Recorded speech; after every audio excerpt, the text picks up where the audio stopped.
So it's been a while since I did a beauty video. I know I've been coming at you hard with the challenges, but figured since it is the 20th day of the year, of the new year, I decided to talk about the stuff that I liked and was obsessed with in 2014. It's easy to make a video about what's your favorite items, but I really wanted to narrow the choices down. And like, I really took a look and was like, let me see what I really used the crap out of this year. Well, last year.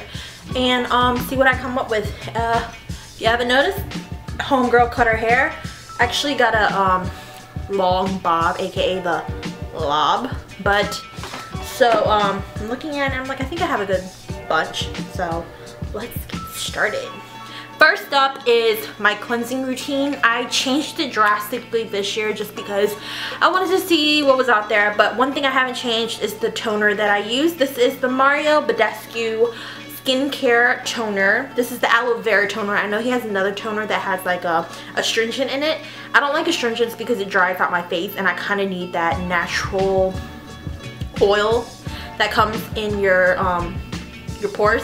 So I actually got the aloe vera one. It's very light on your face, but it really penetrates the skin and kind of evens out all the pH levels as well as the skin tones. So sometimes if you have like an acne scar or something, just tap this on your face. I try not to use a cotton just because I want to save all the product and just let the product go straight to my face. So I've been using this. And as you can tell, it's a really good deal. I think this was like $7. And to say that he's like a high-end beauty product, I think it's totally worth it. This is like a must-have for everyone that does makeup or wears makeup.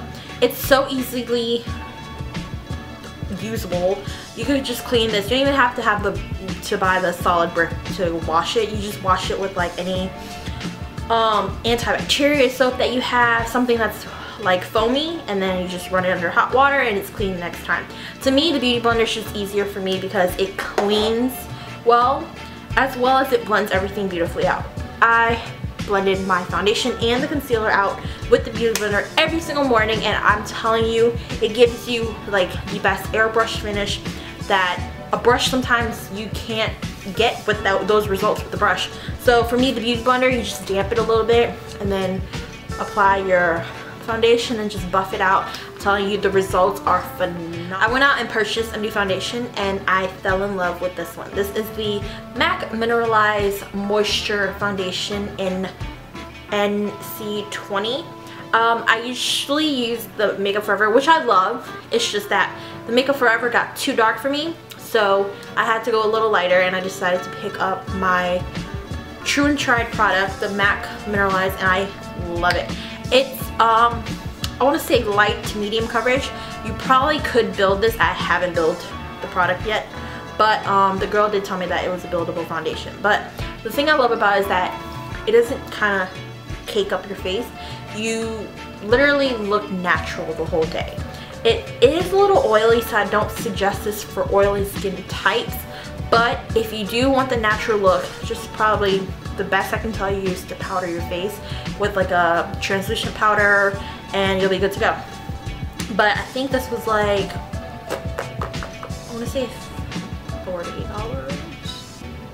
I'm not sure, but it's a good product. I mean, it's MAC, they never disappoint. There's a wide range of colors. I actually was gonna get the Sculpt one, but they didn't have my shade, so I went out and got this one and I love it. Next up is a quad that I got the middle of last year. It was a gift, like one of those gift stocking stuffers from Sephora, but I picked it up because I freaking loved it. It is the quad set of bronzers from Too Faced. You get the Milk Chocolate Soleil, the Chocolate Soleil, the Endless Summer 16-Hour Wear Bronzer, as well as the Sun Bunny Bronzer, which is my favorite for all over bronzer. The Sunless Bronzer, I wouldn't say it's a matte finish, it's probably like a satin finish, but it is a 16-hour long wearing bronzer. You put it on, it doesn't budge one bit. These are the only two that don't smell. Now the next two I'm going to be talking about, the Chocolate Soleil, is medium to deep bronzing color. So if you want that really in-depth contour, this is the color you want to grab for.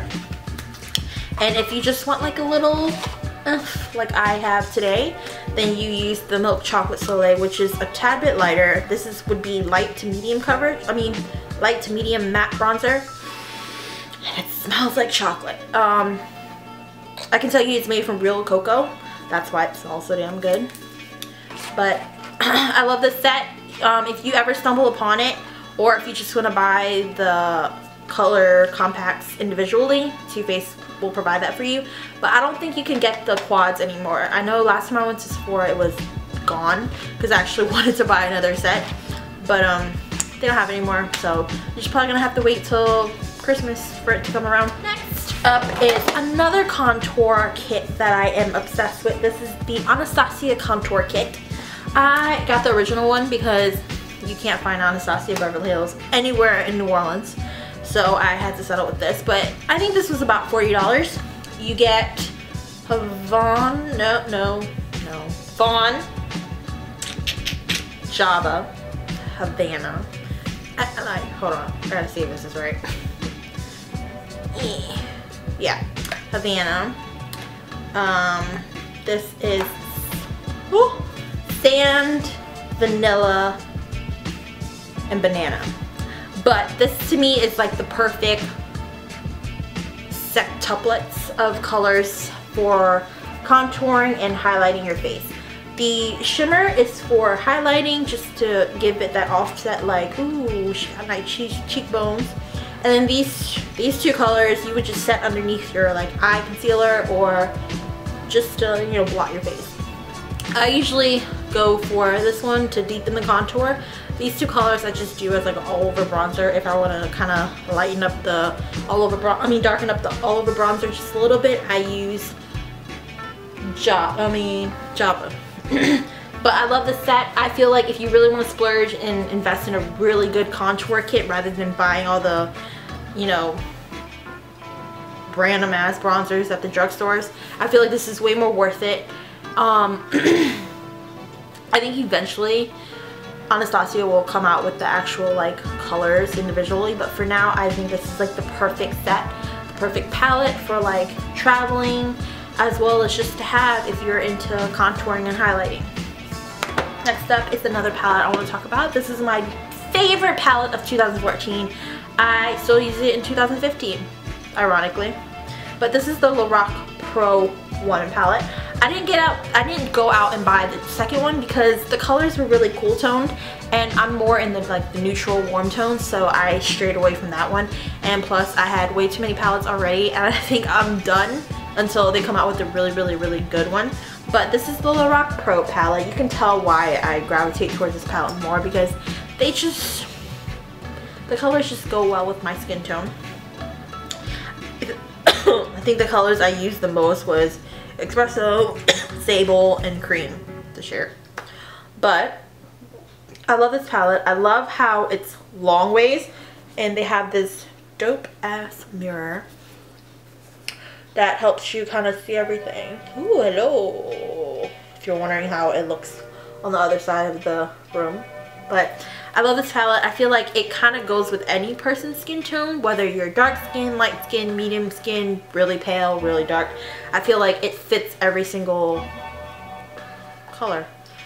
But other than that, I do like the fact that they have the same amount of mattes and the same amount of like foily colors, shimmers.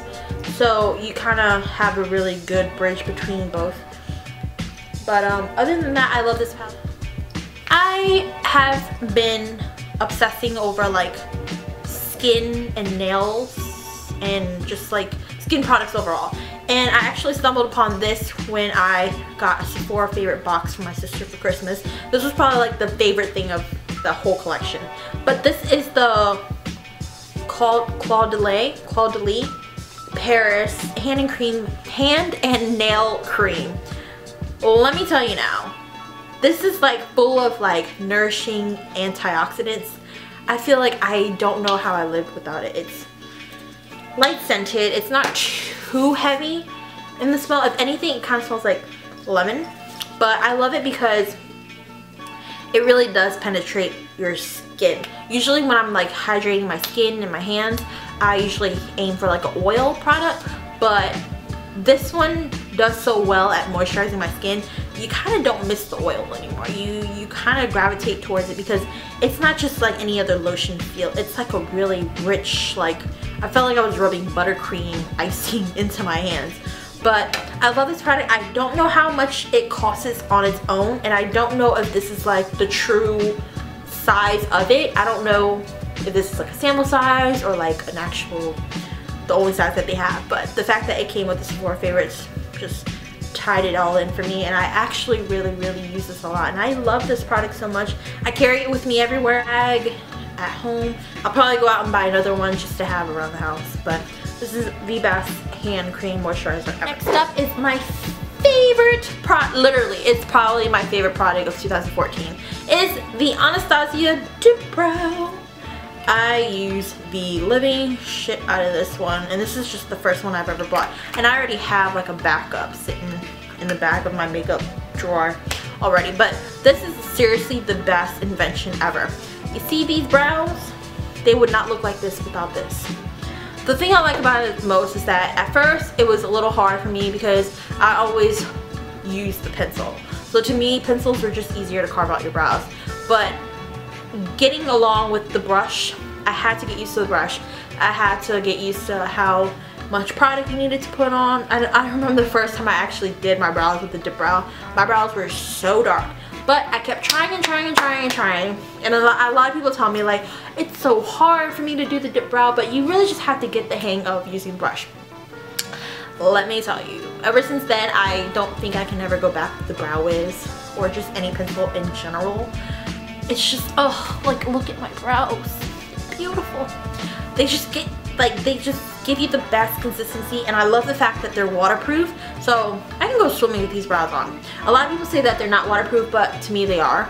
Like sometimes I literally have to scrub the living crap out of my face just to get one brow off. But other than that, I love the Anastasia Beverly Hills Dip Brow. Thank you, Miss Anastasia, for inventing that. Love you for it.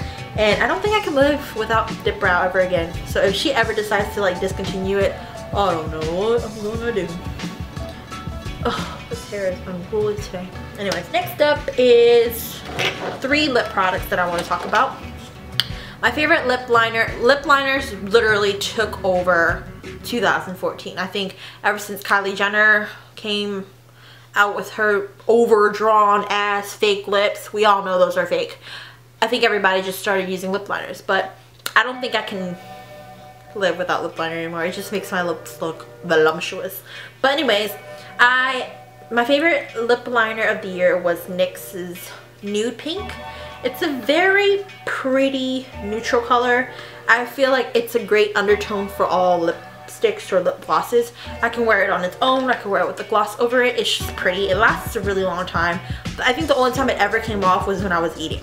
But other than that, it's a really pretty nude color, and it goes with pretty much every eye look. Usually when that's not enough, I slap on a Touch of Spice by Maybelline just to kind of accentuate and give the lip more dimension. Touch of Spice is a really pretty color just off the spite that it's matte, and it's a really, like, I guess this is what you call like the original Kylie Jenner lip color. But the thing I like the most about Maybelline's matte lipsticks is that it's matte, but it's not like a drying matte. Your lips aren't like a desert, you know? You can actually do this and like distribute the product over and over again, and your lips feel moisturized, rather than when you use like a matte color, it like dries the hell out of your lips and you're like literally peeling them off at the end of the night. And sometimes when I don't feel like wearing a lipstick and I just want that extra moisture, I use Buxom's lip gloss in White Russian. I talk about this lip gloss so much, it's ridiculous. And I just love the way it feels on your lips. It makes you have like this cool, like, soothing sensation that I live for. But sometimes if it's too glossy, I just take a tissue like this and go like the old school blotters and still have that kick of moisture in it. Favorite blush of 2014. This is MAC's gingerly. I have to think about it. It's a really pretty, I don't know. Sometimes I feel like it's orange, sometimes I feel like it's pink. But it's a really pretty neutral tone blush. I could pretty much light hand this blush and it just looks very natural. Or I can heavy hand this blush and it still looks hella good. It's a sheer tone blush. So I think it's like $22 rather than the $20 for the regular blush. But I love this blush so much. It matches with every single eye color, every single lip color, in my opinion. And it looks good with every single look that you create. So I think that is it for my favorites of 2014. Thanks you guys for watching. Remember to like and subscribe for more videos like this one. And what else do I have to say? I hope you guys are enjoying 2015. I know I am. And I hope that y'all continue watching me. Thank you so much for all the views last year. I hope they continue again this year and more things will come. Trust me, girl. I have so many ideas written in my agenda that I can't wait to share them with you guys. So thanks you guys again for watching and see you next time.